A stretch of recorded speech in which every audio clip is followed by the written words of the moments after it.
Bonjour à tous et bienvenue dans ce vlog où je vous emmène en voyage avec moi à Séoul, en Corée du Sud. Et on va commencer ce beau voyage d'abord par un endroit assez emblématique où vous avez le palais de Gyeongbokgung.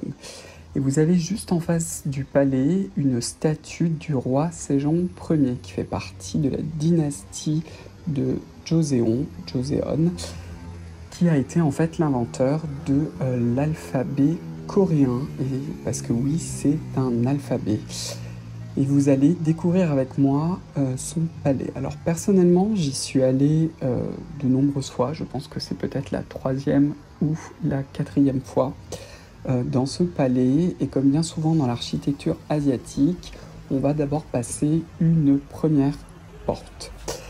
Le style architectural, en fait, est un style traditionnel coréen avec des toits incurvés, des colonnes en bois sculptées et des pavillons élégants que vous allez en fait voir un petit peu plus tard. On va d'abord arriver dans la première cour, et c'est aussi dans cette cour où vous avez la relève de la garde. Et je vous en ai filmé une partie, donc évidemment c'est une cérémonie historique qui a pour but de reconstituer l'ancienne relève de la garde. Ça dure environ 10 à 15 minutes et je vais juste vous montrer un petit extrait. 이를 국왕이 다시 낙점해서 임명하는 방식의 엄격한 절차를 통해 선발되었습니다. 경복궁에서 진행되는 수문장 교대 의식은 경국대전 명전의 기록과 세종실록 오례, 국조 오례의 승정원 일기, 조선 왕조 실록 등 다양한 궁중문화를 바탕으로 재구성했습니다. 여러분께서는 행사의 원활한 진행과 여러분의 안전을 위해 관람선 밖에서 관람해 주시기 바랍니다. Ladies and gentlemen, changing of the Royal Palace Guard ceremony will take place on the hour. During the Joseon Dynasty, the Royal Guards were responsible for protecting the palace and city gates. Constant vigilance was essential for safety and security. Changing of the Royal Palace Guard ceremony you're about to witness is a meticulous reenactment recreated based on the historical records and literature of the time. To enjoy this ceremony, please stand behind the standing line. 各位游客，调好。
Nous allons maintenant rentrer dans la cour principale où il y a en fait le pavillon principal où se tenaient les affaires de l'État et les cérémonies importantes lors par exemple de la réception des diplomates.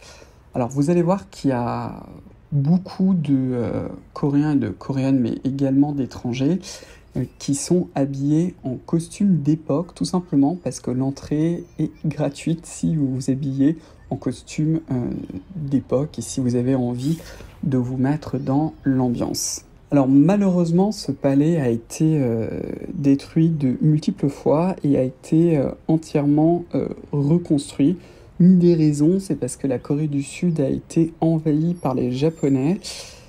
Il y a eu énormément de destruction pendant cette invasion. Je vous montre également l'intérieur. Donc, ce sont des architectures qui sont entièrement en bois. Et vous voyez que le bois est sculpté et également peint.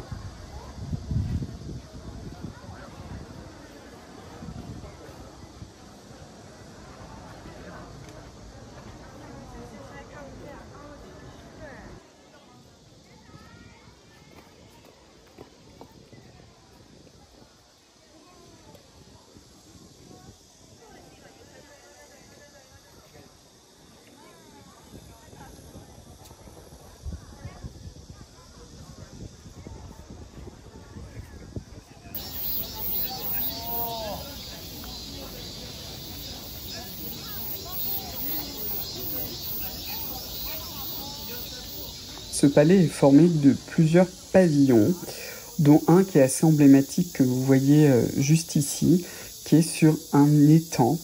Et c'était là en fait où il y avait les banquets royaux.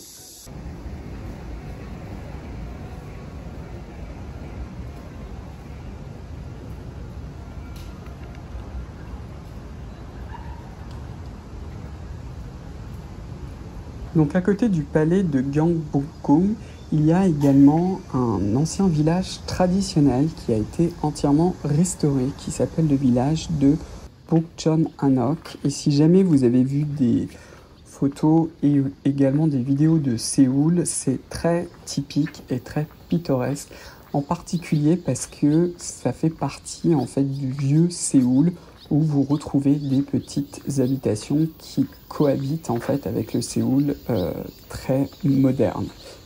Quelque chose d'assez frappant à Séoul, c'est qu'il y a énormément de montagnes, c'est très montagneux, et pour aller dans ce village, il va falloir un petit peu monter.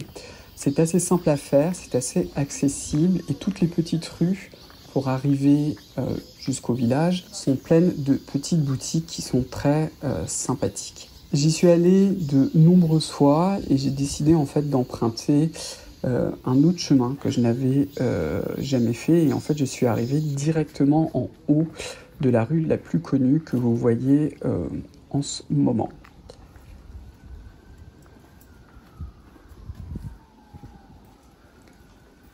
Si jamais vous avez du temps, vous pouvez également visiter ces petites maisons qui sont souvent reconverties en petits salons de thé pour faire une pause, ce qui peut être aussi assez pratique en été. Juste à côté, il y avait la boutique d'une marque coréenne qui s'appelle Seul Wasu, que je connais depuis des années. Et c'est une très très jolie boutique dans laquelle je vous emmène parce que évidemment, qui dit Corée du Sud dit également cosmétique.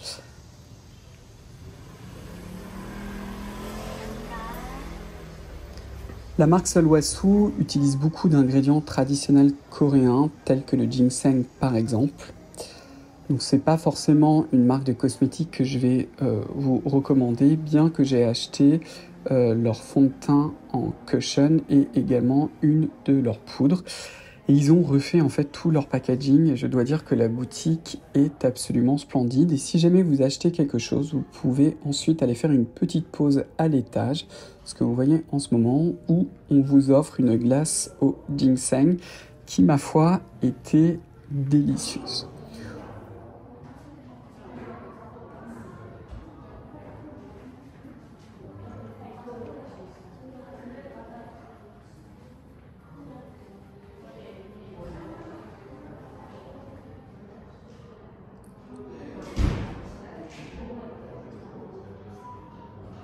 Toujours dans le même quartier, à côté de Bokcheon-hanok village, vous avez également le jardin secret qui est personnellement un de mes lieux préférés. Alors ce qu'il faut savoir, c'est qu'il est uniquement ouvert aux visites guidées, donc vous ne pouvez pas le faire seul. J'en profite également pour vous montrer que sur les bâtiments historiques, vous allez retrouver en fait des noms écrits en caractères traditionnels chinois, car comme je vous l'ai expliqué, avant le roi Sejong Ier, le coréen était écrit en caractère chinois, ce qui ne correspondait pas forcément à la langue. Et c'est le roi Sejong Ier, au XIVe siècle, si je ne me trompe pas, qui a inventé cet alphabet pour que ça corresponde beaucoup mieux à la langue coréenne. Et c'est d'ailleurs probablement un des alphabets les plus avancés. Et qui est surtout un alphabet qui correspond le mieux d'un point de vue phonétique à la langue. D'ailleurs, si vous le souhaitez, vous pouvez apprendre l'alphabet coréen en à peine 1 heure. C'est extrêmement simple et en même temps incroyablement intelligent.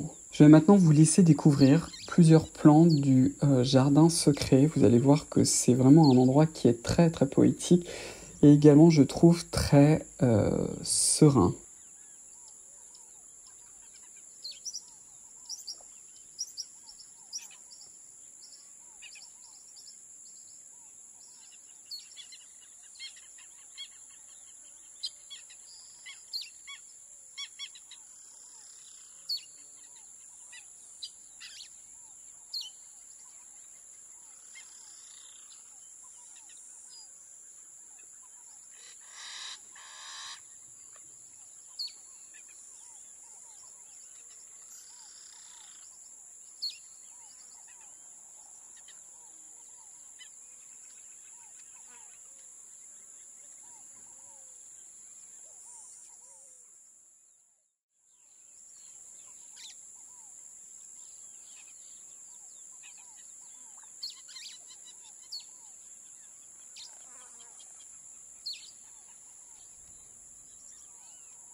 Maintenant, je vous emmène dans le métro à la découverte d'un quartier très très emblématique à Séoul, qui est le quartier de Myeongdong et qui est en fait un quartier de shopping et qui est un quartier où il y a énormément de marques de cosmétiques qui ont soit leur flagship, soit des magasins en fait tels que Olivian, qui est un petit peu l'équivalent de nos parapharmacies. Alors vous êtes très nombreuses et nombreux évidemment à être très intéressés par les cosmétiques coréens.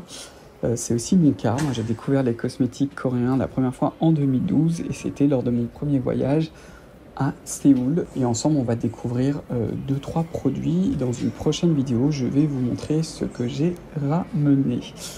Un petit mot sur le métro. Le métro est extrêmement simple et pratique, et une des caractéristiques en particulier en Asie, c'est qu'au niveau des sorties, vous avez très souvent des centres commerciaux, ce qui peut être très pratique, en particulier quand il pleut, mais suivez bien les sorties. Vous êtes en train de voir que le quartier de Myeongdong est particulièrement calme. La raison, c'est que j'y suis allé en semaine et en particulier le matin.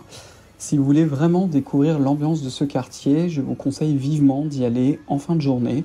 À partir de 17h, vous verrez énormément de petits marchands ambulants qui vendent énormément de ce qu'on appelle de street food, des petites choses à manger. Et évidemment, le quartier est rempli de personnes qui sont là pour faire quoi?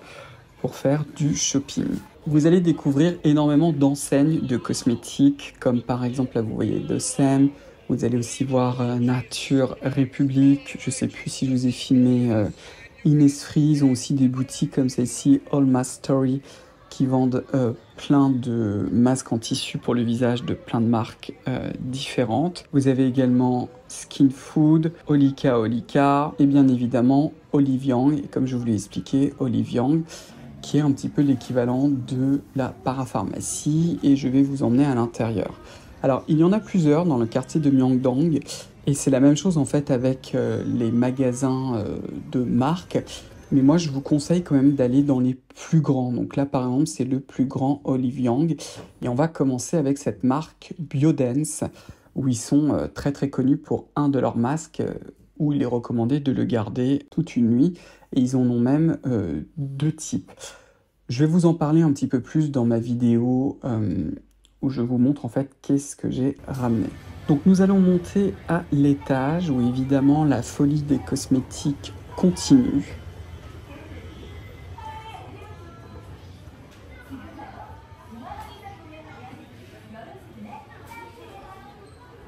Alors vous allez voir qu'il y a beaucoup de marques maintenant qui sont assez populaires en ligne. Je pense par exemple à Dr. G, Dr. Jart,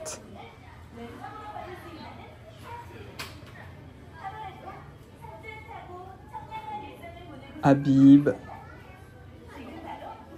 Toriden,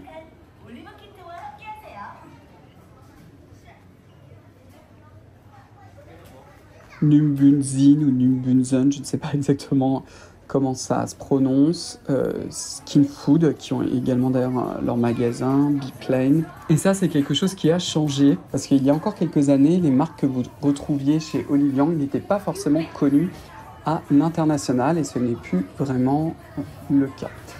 Donc évidemment, un des rayons qui m'intéresse toujours le plus, c'est le rayon des solaires, hein, sans aucun doute. Mais ce que je vous dis assez souvent, c'est que les solaires coréens sont formulés un petit peu comme des crèmes hydratantes. Donc, ce sont des solaires qui sont extrêmement élégants. Pourquoi pas tous les jours quand vous n'êtes pratiquement pas exposé. En revanche, si vous savez que vous allez passer du temps dehors, il vaut mieux éviter. Quelque chose qui a l'air d'être assez à la mode, ce sont en fait ces patchs solaires qui filtrent les UV. Je peux malheureusement pas vous en dire plus parce que je les ai jamais testés. Je ne connais pas pour l'instant de méthode qui permettrait en fait d'évaluer leur degré de protection. C'est aussi une des raisons pour lesquelles je n'en ai pas pris, mais il en existe plusieurs, en particulier sur le haut des pommettes. Et je pense qu'un des intérêts de ce type de protection, si ça fonctionne vraiment bien, c'est en particulier quand vous avez un mélasma. J'en profite aussi pour vous montrer cette marque Red Blemish, dont d'ailleurs la majorité de leurs produits sont formulés sans parfum, ce qui est plutôt assez rare.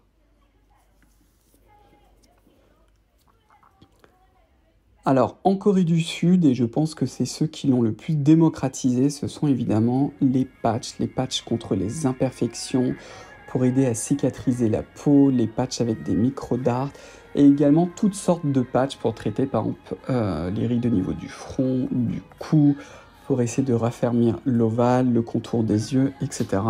Et je vous montrerai d'ailleurs lesquels j'ai ramenés, mais c'est toujours très intéressant à voir, et c'est surtout un type de produit qui est quand même pratiquement inexistant en parapharmacie française.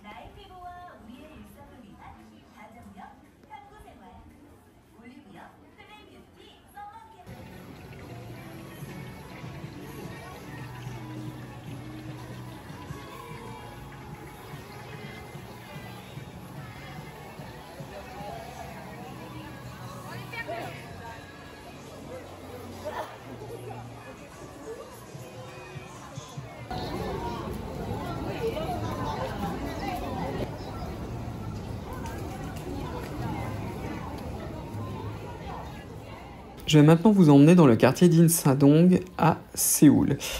C'est en fait une longue rue qui est particulièrement sympa, et elle est surtout célèbre parce que non seulement vous pouvez y aller pour voir des petites boutiques, mais c'est surtout que c'est un centre culturel où vous avez des galeries d'art et vous avez surtout les traditions coréennes qui sont mises en avant.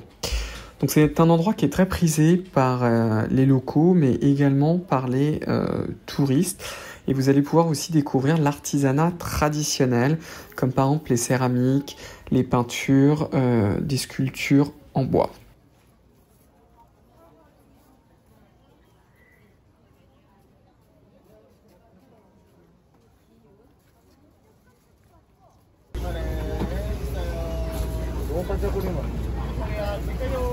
우리 친구들 하나씩 먹어. 서비스 이거. 안녕하세요. 2개 줬어? 하나 먹어.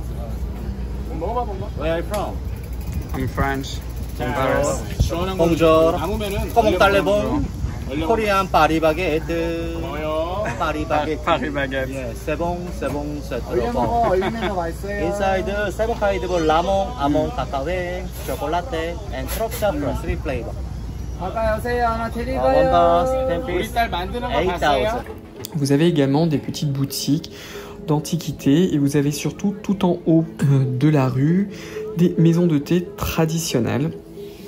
Alors je vous ai pas tout montré, je suis pas rentré dans les galeries pour pouvoir vous le montrer, mais si vraiment vous y allez, moi je vous invite à justement vous évader dans les petites boutiques, dans les galeries d'art et surtout de vous arrêter pour prendre un thé traditionnel. Et n'hésitez pas aussi à goûter les petites sucreries qui vont être très très dépaysantes pour vous. Vous avez aussi, comme dans plein d'endroits d'ailleurs à Séoul, beaucoup de restaurants qui servent des plats traditionnels et ça peut être pour vous une excellente opportunité justement pour goûter à la cuisine locale. Et quelque chose que j'aime beaucoup avec les Coréens, c'est que c'est un peuple très très chaleureux et ils aiment beaucoup aussi voir les étrangers apprécier leur cuisine.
Pour finir ce vlog, je vous emmène dans la montagne de Namsan, qui est une montagne qui est située au cœur de Séoul. Et c'est un lieu très populaire, à la fois pour les locaux, mais aussi pour les touristes. Il y a beaucoup de sentiers de randonnée. Et c'est la première fois, en fait, que j'ai décidé justement d'y aller à pied. Donc la montée doit durer pratiquement 1 heure, vous avez de nombreux sentiers et arrivé au sommet, vous allez découvrir une vue panoramique sur toute la ville. Il y a également une tour qui s'appelle la Seoul Tower, qui est une tour emblématique et qui fut érigée en 1969. Donc c'est un endroit qui est très très agréable. Si jamais vous n'avez pas le temps ou vous ne souhaitez pas faire la randonnée, vous avez aussi un téléphérique qui est extrêmement pratique, qui vous retrouvez au sommet en à peine 10 minutes de souvenirs. C'est un endroit qui est vraiment très agréable Et c'est vrai qu'à chaque fois que je vais à Séoul, c'est un petit peu une tradition. J'aime beaucoup y aller, en particulier la nuit. Et je vais vous laisser avec ces jolies images de la nuit à Séoul.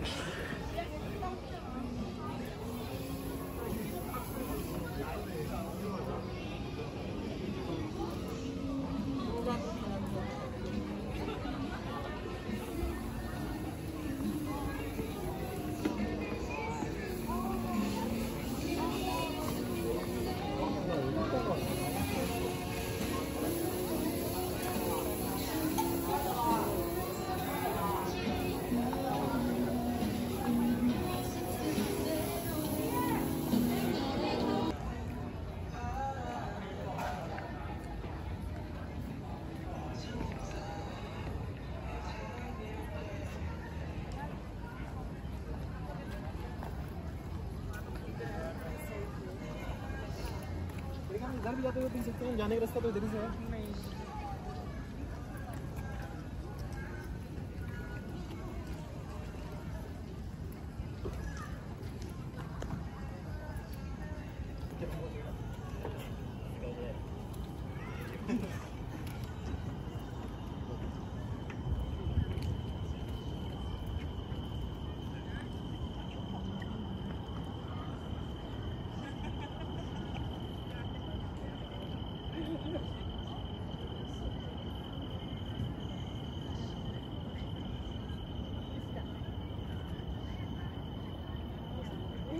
하나씩 체크.